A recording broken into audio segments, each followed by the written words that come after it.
Let's look here together in Daniel in chapter 3. We looked last week there in chapter 2, and we looked at the dilemma that took place where the king Nebuchadnezzar had a dream, but he didn't remember it. But it caused him a lot of grief, and he sought for the astrologers, the wise men, all of them to seek for them to give him the interpretation. And they said, well, yeah, tell us a dream and we'll tell you what we think. And he said, no, I know your schemes. And he said, how I know that you will interpret it correctly is if you can tell me what I dreamed about. And of course, they said no one on earth could do that. And they were scared. And the king was in a fit of rage. And he basically said, I'm going to have all the wise men killed. Of course, that was going to include Daniel, Hananiah, Azariah, and Mishael as well. Shadrach, Meshach, and Abednego, as we'll read here in Daniel chapter 3. Of course, Daniel tells Nebuchadnezzar, he says, there's a God in heaven who can reveal those dreams and tell me what the meaning is. And of course, Daniel goes and asks Shadrach, Meshach, and Abednego to pray with him and to pray that God will reveal the interpretation. They pray, and God does reveal that. And of course, Daniel, not just is he a man of prayer, and Shadrach, Meshach, Abednego as well, but also God, when he answered his request, Daniel praised God and rejoiced in the goodness of God. And God, he said, you are the Lord of kings, and you're the revealer of secrets. And so he was rejoicing, and he told Nebuchadnezzar what it meant. Of course, ultimately, the dream was him seeing a great statue that represented the four kingdoms, it's believed, Babylon, and then Persia, and then the Greeks and the Roman Empire. But there was going to be one kingdom eventually that was going to just demolish them all. Because the reality is that it doesn't matter how many kingdoms come on this earth and nations, and we think that, well, there's such a great power. And of course, we think about America. People will talk about, oh, how great, how wonderful, how mighty, how blessed America is. Well, the sad thing is that at one point, I guess we could look at ourselves as a flying, soaring eagle, and now we kind of look at ourselves as an overweight buzzard is almost what I look at it. And I don't say that because it's not being patriotic, it's just being realistic that sadly there is a lot of terrible agendas at play, and even America, as in all the glory that people talk about, even America is not going to last, is it? Because this world is not our home, and this kingdom is not the kingdom that's going to last. There's an everlasting kingdom, and that is only the kingdom of Jesus Christ. And so Daniel interprets that to Nebuchadnezzar. Now we notice here in Nebuchadnezzar, of course, he is rejoicing in all of this, and he places them in command. It says in chapter 2 in verse 48 that he said that the only God is the God that one should worship. Well, we'll see a little later on. He kind of goes back into his ways of worshiping himself, and he still goes back into worshiping idols. Nebuchadnezzar does. But we see here in verse 48 of chapter 2, then the king made Daniel a great man and gave him many great gifts and made him ruler over the whole province of Babylon and chief of the governors over all of the wise men of Babylon. And Daniel requested of the king that he should set Shadrach, Meshach, and Abednego over the affairs of the province of Babylon, but Daniel sat in the gate of the king, and he was there, he remained in the king's court. Now we notice here in Daniel in chapter 3, it says in verse 1, Nebuchadnezzar the king made an image of gold, whose height was about 90 feet high, and the breadth thereof 6 cubits, and this is 9 feet in width, a very tall statue, and he set it up in the plain of Dura in the province of Babylon. Then Nebuchadnezzar the king sent to gather together the princes, the governors, the captains, the judges, the treasurers, the counselors, the sheriffs, all the rulers of the province. These are the chief stargazers, the judges, the governors, rulers, lawyers, chief officials. I mean, you would look at this as ones here in America that, all the lawyers, all the ones in the Senate, the ones that are in the House of Representatives, all of those, many ones that, again, in this political spectrum, but many also within the police force, within the military, all of that we see here that Nebuchadnezzar gathers them all together.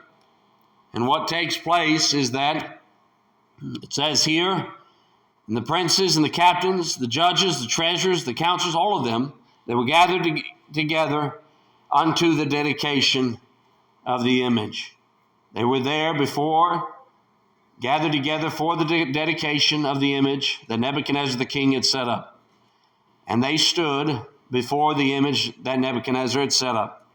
And then a herald cried aloud, to you it is commanded, O people, nations, and languages. Now, what do we see here? One is that Nebuchadnezzar made sure that all of the people saw the experts. All of them. Trust the experts. Have you heard that before? Trust the experts? You know, they say that a lot. And here are the experts. Here are the leaders. Here are the ones that they're supposed to follow and see, you know, these are the ones setting the example. Don't question them. They're in power. They're in authority. They're in leadership. Of course, not long ago, they had the World Economic Forum. And they talked about, you know, all the, one of the big things about global warming and what we're doing to this planet. And one of the big things, too, that they discussed was coffee. People are drinking too much coffee, causing a terrible carbon footprint. And boy, if you just stop drinking coffee, and man, those are fighting words to me. Now, we drink coffee in different ways. I understand that, but I drink coffee every day. And how dare they tell me that I can't drink coffee? But this is where they are. And they discuss as well, of course, all of them flying in their private jets, flying to this conference, describing, well, people need to, you know, you got to limit eating meat as well. You can't eat meat. You know, that's going to, hey, I got an idea. They talked about, why don't you eat bugs? That's a wonderful thing. It's very sustainable. That's a word they use too. Sustainable. Well, you want things to be sustainable, don't you? So just lay off of, you know what? Why don't we change that sign-up list in the back and we'll put bugs back there instead of steak and chicken. How about that? Anybody going for that one? No? But they're the experts. They're the authority. They're the leaders. This is where we are. At what point do you look and you say, how ridiculous, how foolish? Again, these are people that have completely, they talk about the carbon footprint. And it's ridiculous. CO2 is not even proven that it does anything to the environment, but people can argue that. But again, they have wasted in one day traveling what countries would have emitted in 1 year. But they're the leaders. They're the experts. This is what Nebuchadnezzar does. He gathers all the experts, all the leaders, all the rulers, the treasurers, the lawyers. I mean, everybody. They're there. And they're there for this image and the dedication of this image and to worship the image. Trust the experts. They know what they're talking about. Well, then we go on. In verse 4, then a herald cried aloud, to you it is commanded, O people, nations, and languages. If that's not enough, what about the crowd? I mean, if the experts doesn't convince you, everybody's doing it. Everyone, all nations, languages. That at what time, when you hear the sound of the cornet, the flute, harp, the dulcimer, the bagpipe, all of these types of instruments here, all kinds of music, when you fall down and worship the golden image that Nebuchadnezzar the king has set up. Everyone, when you hear the sound of the music, then you will. Just the other day I was able to go to one of the basketball games there in Alabama, and of course, they make a big deal on the screen. It'll say, get loud, get loud, get loud, you know. They get people come out there and get them all riled up and everything else. And I always find it fascinating, you know, people when they're just sitting there, not really paying attention, and then they're on the screen. And, you know, then they see themselves on the screen and they go crazy. I'm on screen, look at me. You know, this is where it is again, that we have gotten this place where, you know, you kind of condition here. You got the music, you play the music. Once you hear that, you step in line. Well, here that's what they do. They said, listen, when you hear the sound of the music, you get in line, you bow, you worship. Every single person. And whoso falls not down and worships shall the same hour. If that's not enough, if it's not enough to trust the leaders and the experts and those in positions of power, if it's not enough, what about the whole crowd, everybody that's going to bow down as well? If that's not enough, well, let's just threaten you. That'll also teach you. If you're not going to fall down and worship at the same hour, you will be cast into the midst of a burning, fiery furnace. So again, when all the people heard the sound of all of these musical instruments, there you find in verse 7, all the people, the nations, the languages fell down and worshiped the golden image that Nebuchadnezzar the king had set up. They all knelt down. Well, all except 3. Now, we're not certain about Daniel at this time. Some believe Daniel may have been off on a trip. There's no way that it would not, if Daniel was there, that he would have bowed down. It would have recorded that. He's not there, but what we have is we have Hananiah, Azariah, Mishael. They're there, and they remain standing. They are immovable. Immovable. And they're immovable no matter what the worldly leaders demand. They're immovable no matter what the threats are. They're immovable no matter what the crowds do. They will not budge in taking a stand for the Lord. So, when that happens, when you begin to take a stand, you better believe there are going to be accusers. You know that? When you take a stand for Jesus Christ, you don't have to worry about people starting to pinpoint and pick you out of a crowd. There will be ones that do that. And this is what takes place. We see here in verse 8, wherefore at that time certain Chaldeans, and these were here ones who may have been part of the wise men, a group of the wise men. It's not fully known, but some of them that probably were very bitter and jealous over the position of Shadrach, Meshach, and Abednego. And they saw here, they came close to Shadrach, Meshach, and Abednego, and they saw there that they accused the Jews, that they would not stand. They spoke accusations against the Jews. And so here you're going to find there are many accusers. They here, though they were immovable, and it didn't matter, the leaders that told them to worship, it didn't matter what the crowd would do, it didn't matter the threats. They were not going to worship the statue. And then you have the accusers that they have the disdain of the accusers. They're very angry and bitter. And they go to the king and say, King, live forever. In verse 9, oh, king, didn't you make a decree that when you have the music plays, everyone's supposed to fall down and worship the golden image? And whoever does not fall down, should they not be cast into the fiery furnace? Verse 12, there are certain Jews whom you've set over the affairs of the province of Babylon. There are certain ones, they're placed in these positions. King, you may not realize it, but the ones that you set up who were counseling you, who were there in this high position. Maybe, King, if you will, when you get rid of them, maybe we could take their positions. What do you think about that? Well, they said they did not bow down. They said, it's Shadrach, Meshach, and Abednego. And these men, O king, have not regarded you. They didn't pay any attention to what you said. They gave no heed, nor did they won't serve your gods, and they will not worship the golden image which you set up. And then Nebuchadnezzar in his rage and fury. Don't you think Nebuchadnezzar was kind of an angry guy? I mean, he's quick-tempered, very angry. He commands that Shadrach, Meshach, and Abednego, that they are brought to him. And of course, he's so angry in this. And he in this fit of rage, he says to them, he says, is it true? Is it true what you've done? You won't serve the gods that I've told you to serve. You won't worship the golden image which I've set up.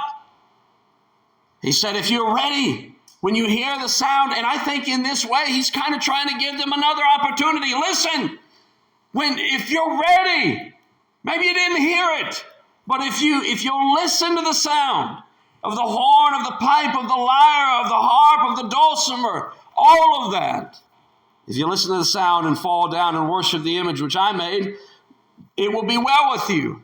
But if you don't do it, he says, listen, I'm just trying to explain to you again. Maybe you didn't get it. Maybe you didn't hear like everybody else. Maybe you weren't paying attention. Now, this is interesting because, again, we see Nebuchadnezzar could have easily just said, cast him in the fire and nothing else. But these are ones that have advised him, and they are in high command. And he does have a favoritism towards them. And so he is giving them an opportunity in this. He says, would you go and worship? Maybe you didn't hear. You shall be cast in the same hour, if not, into the midst of the burning fiery furnace. And who is that God that shall deliver you out of my hands? Now remember, Daniel already told him, there is a God. I know one who can give me the understanding of dreams and give me the interpretation. And yet here Nebuchadnezzar, again, he's so angry and he says, there's no God that can deliver you now. No one that can save you. And what I love here is what you have, what Shadrach, Meshach, and Abednego say to the king. One, we know they were immovable. And two, they were unapologetic. They were unapologetic. Oh, King, we're sorry. Don't cancel us. We're so sorry. We're so sorry what we did. We didn't mean to.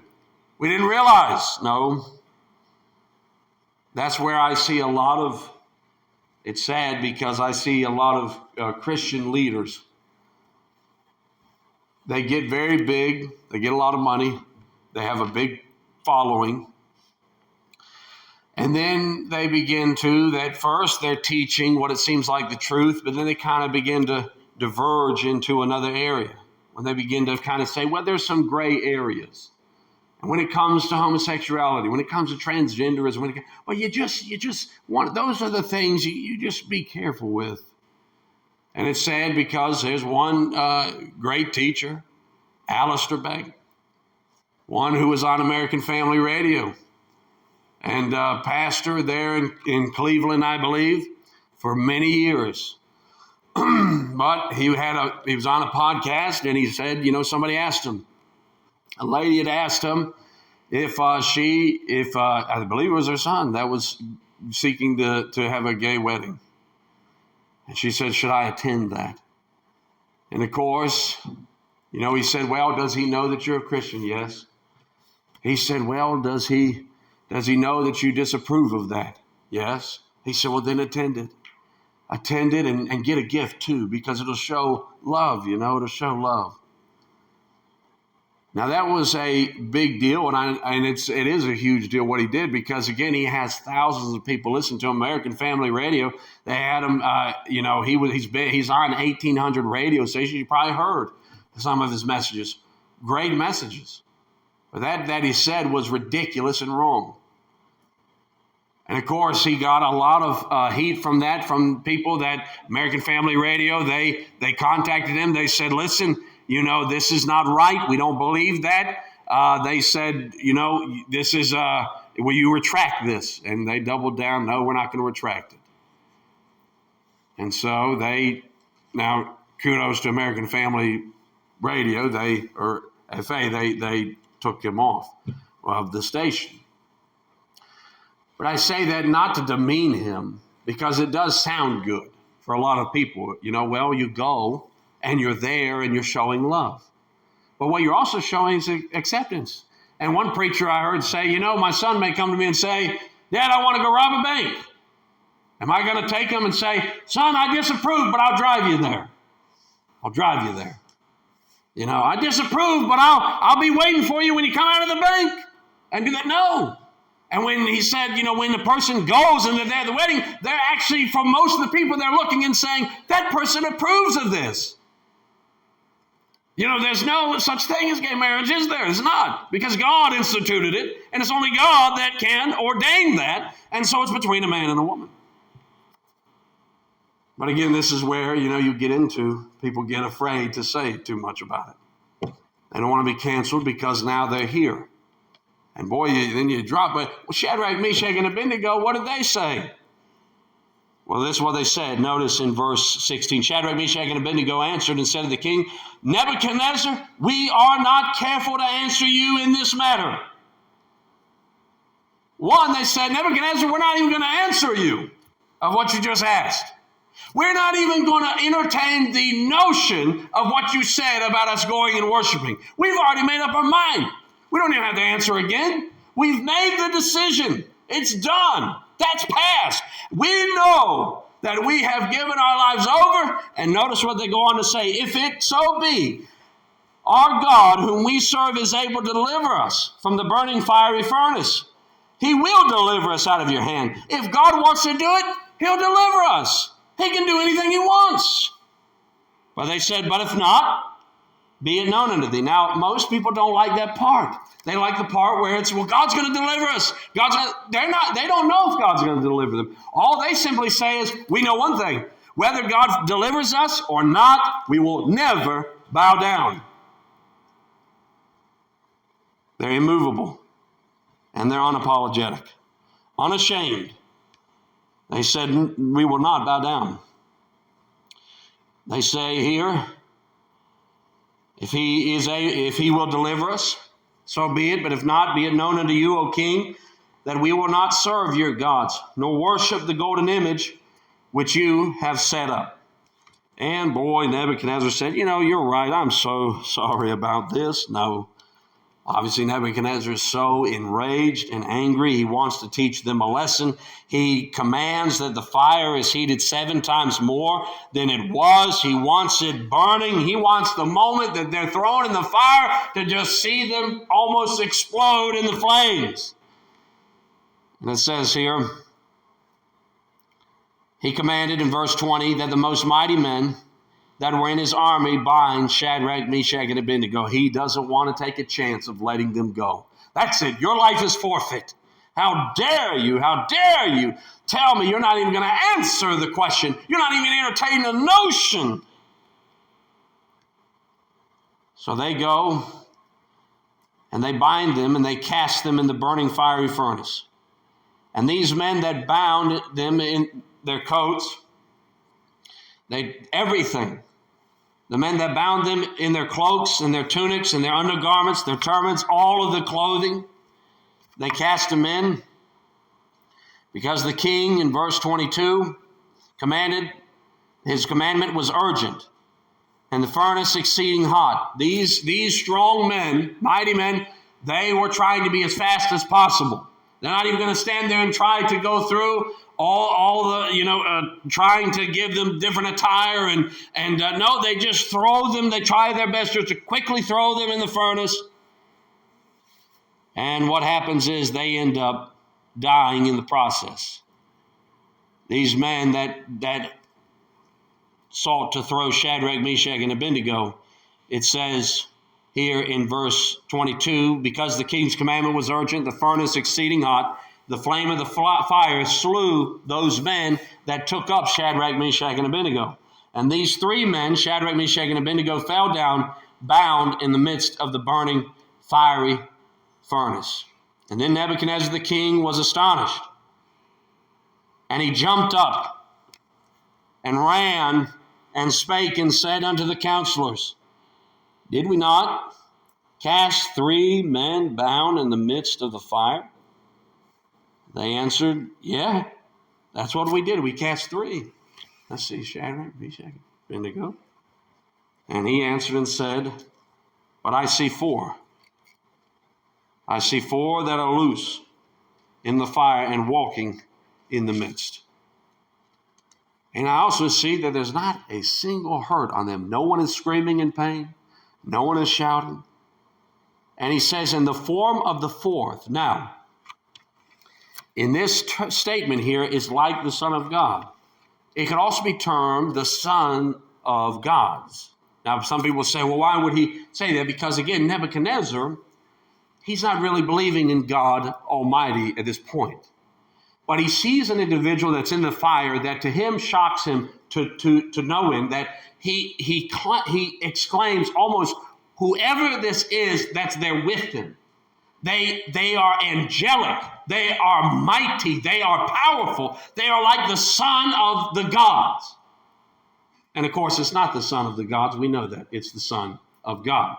That's where you have the King James translators placed it here as the Son of God, which is correct as well, because it is believed this is Christ that's there with Shadrach, Meshach, and Abednego.